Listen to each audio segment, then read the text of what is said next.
Good morning everyone. Welcome again. Today we will discuss nervous system in biological basis of human behavior. So let's start. Human nervous system is most complex and most developed of all living creatures. Though the nervous system functions as a whole, for the ease of study, we can divide it into many parts depending on the location or functions. So based on location, the nervous system can be divided into two parts, central nervous system and peripheral nervous system. So the part of nervous system found inside the hard bony cases, cranium and backbone, is classified as CNS, and brain and spinal cord are the organ of this system. The part of the nervous system other than central nervous system are placed in PNS. PNS can be further classified into somatic and autonomic nervous system, as you can see on screen. Somatic and autonomic nervous system. Then autonomic nervous system also divided into two parts, sympathetic nervous system and parasympathetic nervous system. As you can see, nervous system divided into two parts, central nervous system, peripheral nervous system. Central nervous system divided into two parts, brain and spinal cord, and peripheral nervous system divided into two parts, somatic and autonomic. And then further, autonomic nervous system also divided into two parts, sympathetic and parasympathetic nervous system. So let's start with peripheral nervous system. The PNS is composed of all neurons and nerve fibers that connect the CNS to the rest of the body. The PNS is divided into somatic nervous system and autonomic, as I told you. So autonomic nervous system further divided into sympathetic and parasympathetic. So the PNS information to the CNS from sensory receptors, means eyes, ears, skin, all sense organs, and relays back motor commands from the brain to muscles and glands. Here you can see about spinal nerves and cranial nerves.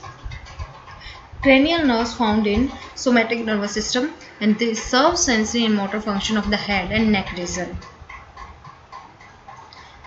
Here you can see some cranial nerves are here, 12 cranial nerves are here, you can see, and all these nerves, names and functions you can see on screen. So let's move further. Somatic nervous system. Somatic, this system consists of two types of nerves called cranial nerve and spinal nerves. There are 12 set of cranial nerves, as I show you in this picture. 12 sets of cranial nerve which either emanate from and reach different location of the brain. There are three types of cranial nerves: sensory, motor and mixed. Sensory nerve collects sensory information from the receptor of the head region, vision, audition, smell, taste, touch, etc., and carry them to the brain. The motor nerve carry motor impulses originating from the brain to muscles of the head region. For example, movement of the eyeballs are controlled by motor cranial nerve. Mixed nerves have both sensory and motor fibers, which conduct sensory and motor information to and from the brain. And there are 31 sets of spinal nerves coming out of or reaching to the spinal cord. Each set has sensory and motor nerves. Spinal nerves has two functions. Sensory fibers of the spinal nerve collect sensory information from all over the body except the head region and send them to the spinal cord, from where they are then carried out to the brain. In addition, motor impulses coming down from the brain are sent to the muscles by the motor fibers of the spinal nerves. Here is about autonomic nervous system. Autonomic nervous system control of smooth muscles and cardiac muscles and glands. And in detail, I'll show you autonomic nervous system governs activities which are normally not under direct control of individual. It controls such internal functions as breathing, blood circulation, salivation, stomach contraction, emotional reaction.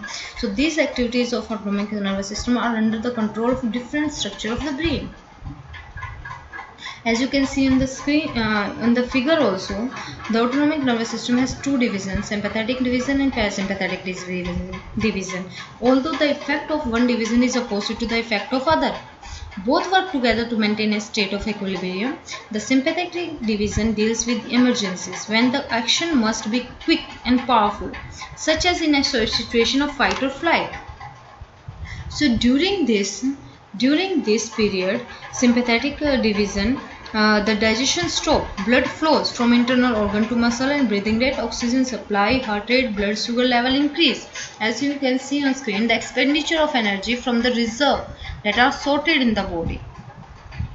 Next is the parasympathetic division is mainly concerned with conservation of the energy. It monitors the routine function of the internal system of the body. When the emergency is over, parasympathetic division takes over. It declares the sympathetic activation and calms down the individual to a normal condition. As a result, all bodily functions like heartbeat, breathing, blood flow return to the normal levels. That is a function of parasympathetic nervous system. So today we have discussed about autonomic and somatic nervous system. Next time we will move further. Thank you.